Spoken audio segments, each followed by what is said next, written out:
નમસ્કાર મિત્રો, આજે આપણે વાત કરવા જઈ રહ્યા છીએ એક ખેડૂત પુત્રી સાથે બનેલી સત્ય ઘટના. પોતાની કોલેજની છોકરી સાથે ભણેલી અત્યારનું ફોન પર આવેલું દ્રશ્ય જોઈ આનંદી ધ્રુજી ગઈ. ચીસ પાડીને રડી પડી. હાથમાંથી ફોન સરકી ગયો.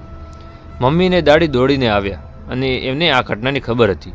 આનંદીએ હિંમત આપી અને શાની માની રાખી, છતાંય તે રહી ન શકી. પાછી તેને ચીસ પાડી ગઈ. બા એને કહે કોકને કોક સાવ મારી નાખ્યું હોય એમ દાદીને વળગી પડી. બા મને બહુ બીક લાગે છે. દાદી એને ઘરમાં લઈ ગયા, પડખામાં સુડાવી દીધી, હાથ ફેરવા લાગ્યા. થોડી વારે આનંદી આઘાતથી જરા બહાર આવી રડવાનું બંધ કર્યું. એ દિવસે એને ખાવાની ઈચ્છા નહોતી થઈ. દાદીએ પરાણે કોળીઓ લઈને થોડું ખવડાવ્યું. રાત્રે પોતાની સાથે સુડાવાની નીંદરમાં એક બાજ ઝબકી ગઈ. 2 દિવસ આમ ચાલ્યું. ચિંતા થઈ. કોઈકે માનસિક નિષ્ણાતને બતાવવાનું કહ્યું, પણ દાદી કહેતા કે આ બચપનથી જ બીકણ છે, હું એને સાચવી લઈશ. હવે હળવે હળવે બીક ઉડાડવી દઈશ. શેરીના નાના નાના ખટારો ભરતી શેરડી ખેંચવા લાગ્યા. ઘણી બધી શેરડીવાળો ધારદાર દાંતડું લઈને કટકા કરી રહ્યો હતો. દાદી ત્યાં ગયા. બીજી સ્ત્રીઓને જતા રહી એટલે દાદીએ પૂછ્યું, આવું ધારદાર દાંતડું ક્યાંથી લાવ્યો છે? માળી આ કાઠિયાવાડીનું છીએ. આ દાંતડું કુડાવાળું છે. લોઢાને સળિયાને પણ કાપી નાખે. દીકરા એને પણ એની કોરની છીએ. તારી પાસે વધારનું હોય તો એક આપને. માં, મને 5-7 ભેગા લઈએ. એક તૂટે તો તરત જ બીજું જરૂર પડે, પણ હું વેચતો નથી.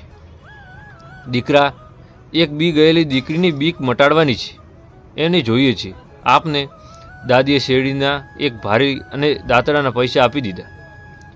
આનંદને બોલાવી, દીકરી ચાલ આના ટકડા કરી નાખીએ. એમ કહીને એણે શેરડીના આગરા એક ઝાટકે કાપી નાખ્યા. લે, તું હવે શેરડીના ટકડા કરી નાખ. આમ તો આનંદી હાથના મજબૂત હતા. એક ઝાટકે એક સાંઠો 4 ટકડા કરી નાખ્યા. દાદીએ કહ્યું, દીકરી, મવાલીથી બેવાય નહીં. આ શેરડીથી જેમ વેચે નખાય. આનંદીની આંખમાં જુનૂન આવ્યું. 5-6 ટકડા કરી નાખ્યા. એ શ્વાસ ધમધમ થઈ ગઈ. દાદીએ ખભો થપથપાવ્યો. શાબાશ મારી દીકરી, તું તો ખેડૂતની દીકરી છે. દાંતડું તારા હાથમાં કેવું શોભે છે? આ મેં તારા માટે લીધું છે. કોલેજ જા ત્યારે થેલીમાં લેતી જાજે. આનંદી હસી. બા કોઈ વાયડું થાય તો આમ કહીને એને ધડાધડ બધી શેરડીના નાના નાના ટુકડા કરી નાખજે. આનંદીએ પૂરેપૂરું સ્વસ્થ થઈ ગઈ. શરમાતા તેને દાદીને કહી દીધું કે પોતે ક્યારે એક છોકરા સાથે ફરે છે એટલે બીક લાગી. દીદીએ સમજાવી, ત્યારે તમારો ભણવાનો સમય કહેવાય. ઉંમર લાયક થઈ જશું ત્યારે તમારા સંસ્કારી છોકરા સાથે એને સામેથી સગાઈ કરાવી દઈશું. પછી હરજો ફરજો અને મોજ કરજો. દાદીએ ઘરનામાં વાત કરી. મમ્મી પપ્પા આનંદીને પોલીસ ચોકીએ લઈ ગયા. દીકરીની વિગત આપી.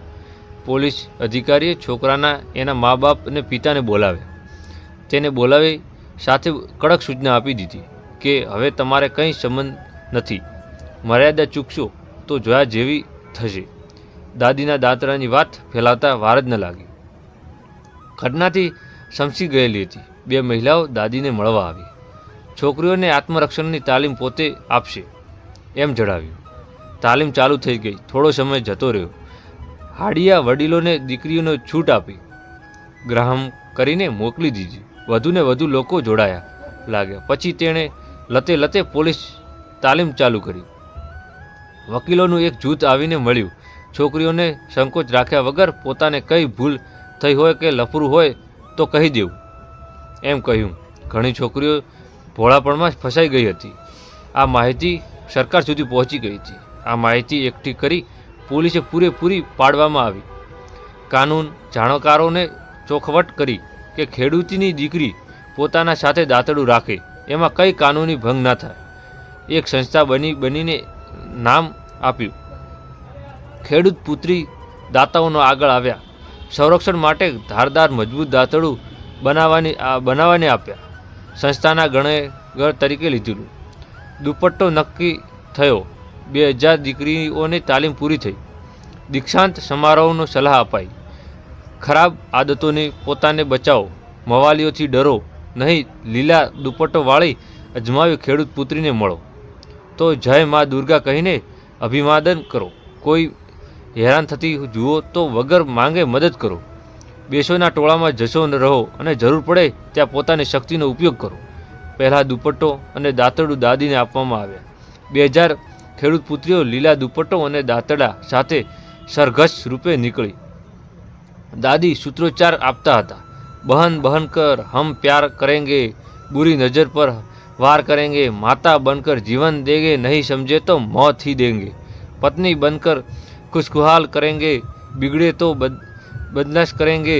शहરની સડકો ગાંજી ઉઠી. મિત્રો, તમને જો આ વિડીયો સારો લાગ્યો હોય તો વિડીયોને લાઇક કરી અને સગા સંબંધી મિત્રોની સાથે વિડીયો શેર કરો વાનું ભૂલતા નહીં. અને આવા જ નવા વિડીયો માટે અમારી ચેનલને સબસ્ક્રાઈબ કરો અને કોમેન્ટ બોક્સમાં જય શ્રી રામ, જય શ્રી માતાજી, જય મા દુર્ગા લખવાનું ભૂલતા નહીં. આવી પ્રેરણાદાયક કહાનીઓ માટે અમારી ચેનલને સબસ્ક્રાઈબ કરો અને અમારી સાથે બન્યા રહો. મિત્રો, ફરી મળશું નવા વિડીયોમાં નવા એક કહાની સાથે. જય શ્રી રામ, જય શ્રી રામ, જય શ્રી રામ, જય શ્રી રામ.